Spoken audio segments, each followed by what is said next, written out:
There has been international condemnation of Donald Trump's call to ban all Muslims from entering the United States. Here is just a sample of what people are saying around the world. It's stupid. I don't think such intolerant and partial people should become presidents, or they don't deserve to become presidents. He's somewhat like Hitler. He was intolerant towards Jews, and he's becoming intolerant. You have to understand what's the real solution, but I also understand the reaction against Muslims. And if you act really emotional, you may say this kind of stuff. We Muslims are being sanctioned with such restrictions in all countries. Is being Muslim a crime? I would like to request that our leaders and the listeners not to put such sanctions on us. Islam nowhere in its teaching allows terrorism. Terrorists are not Muslim. He is racist, yes. They are saying that Muslims are racist. No, they refuse other religions. He is refusing religion, so he is himself terrorist. The Muslim Council of Britain issued this statement. We have been told that those who espouse hatred have no place in the UK. It is sad to see Mr. Trump becoming a vocal purveyor of anti-Muslim hatred, and as such, we expect the same rules to apply to him if he tries to enter into the UK.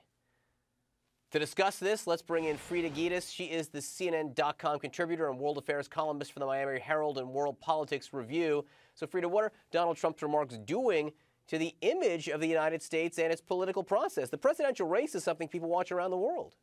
Yeah, John, I just returned, as it happens, a couple of days ago from Europe and the Middle East, and I heard a lot of questions about what is going on with this Donald Trump. I heard first, initially there was a lot of amusement and some vague interest in him, and now what I'm hearing is real concern. People were asking me, is he for real? Could he become the Republican nominee?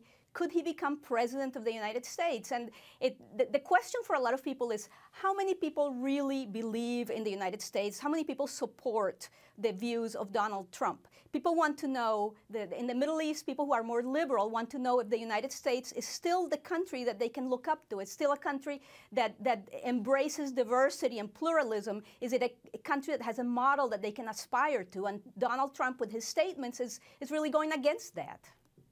Frida, according to an estimate by the Pew Research Center, there were 1.6 billion Muslims in the world as of 2010, and Islam is currently the fastest growing major religion. Do Donald Trump's remarks risk breeding hatred for the United States and, as some commentators have noted, in essence, play right into the hands of ISIS?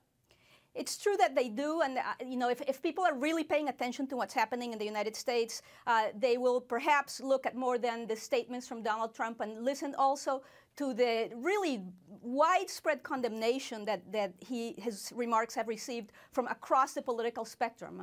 The United States is not a country that embraces as a whole the views of Donald Trump, and I think in the more sophisticated sectors of the international opinion, people do listen to that. But in other places, this is still the very early parts of the American election. Most people are not paying very close attention, but they do see these headlines, and they do wonder, how representative is this of what's happening in the United States? In Europe, for example, it's interesting. They have seen these kind of populist, rabble-rousing, anti-immigrant extremists for a long time, and people are surprised to see that emerging now in the United States.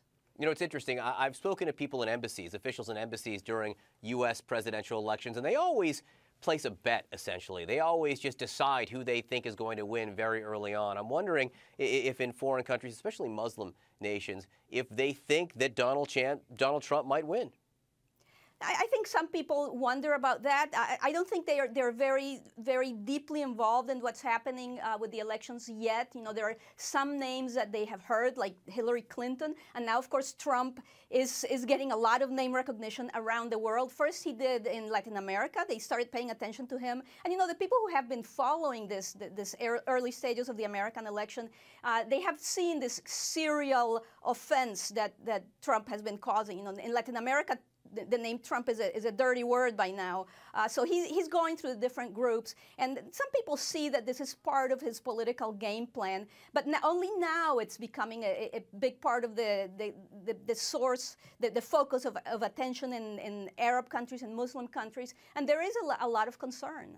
Frida Gita, it's great to have you with us. Thanks so much. Thank you.